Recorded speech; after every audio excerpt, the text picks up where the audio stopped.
నేను CPM party ఆ party ఆర్గనైజేషన్లో నేను ముందుండేదాన్ని అన్నింటిలో. నా పేరు పుతుంబాక భారతి, అందరికీ తెలిసిందే, ఏరియా మొత్తానికి తెలుసు నేను.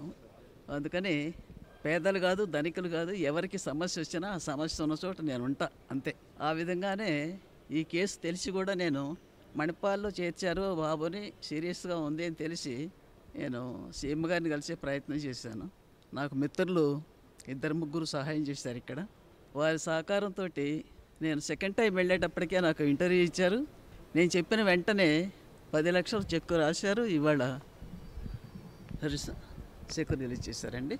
ఇది తీసుకోవడానికి నన్నే రమ్మన్నారు, నేను వచ్చాను. దీన్ని బట్టి నాకు ఏమనిపిస్తుందంటే, ఇవాళ కొత్తగా ఏర్పడిన ఈ ప్రభుత్వం 5 సంవత్సరాల తర్వాత అధికారంలోకి వచ్చింది. చాలా ఆర్థిక ఒడిదుడుకులను ఎదుర్కొంటుంది.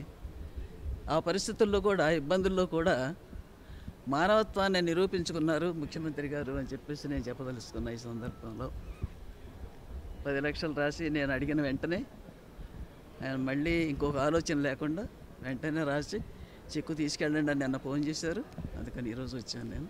వారు స్పందించడానికి నాతో ఉన్నటువంటి మిత్రులు వాళ్ళు కూడా నాతో పాటుగా చాలా కృషి చేశారు. కౌలు రైతు కుటుంబం, వెంకటేశ్వరరావు ఆయన పేరు. భార్య భర్త, తల్లి తండ్రి కూడా కష్టపడి ఆ పిల్లల్ని ఇద్దరిని చదివించుకున్నారు, అమ్మాయి అబ్బాయిని. వాళ్ళలో అబ్బాయి మళ్ళీ పునర్జన్మే. ఈ పునర్జన్మ చంద్రబాబు నాయుడు గారు ఇచ్చినట్టే నేను చెప్పదలుచుకున్నా. దాంట్లో మినహాయింపు ఏం లేదు. అది ఒకప్పుడు మేము పొలిటికల్గా మిత్రపక్షాలం అండి, ఇప్పుడేం కాదు. కాకపోయినా కూడా వాస్తవాలనే మాట్లాడుకోవాలి మనం.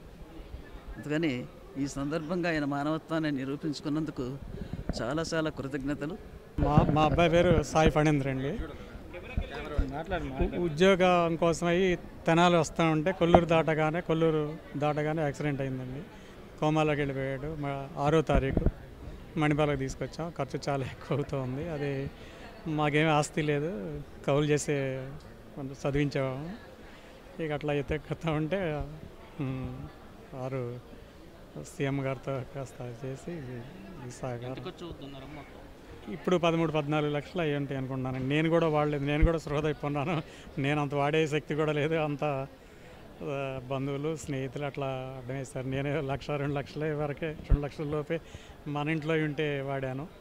మిగిలిన 14 లక్షలు కూడా బంధువులు స్నేహితులు అట్లా అడ్డం వేసి ఇంతవరకు నడుపుకొచ్చాం. ఆయన గురించి చాలా సంతోషం అండి. ఆయనకి నమస్కారం.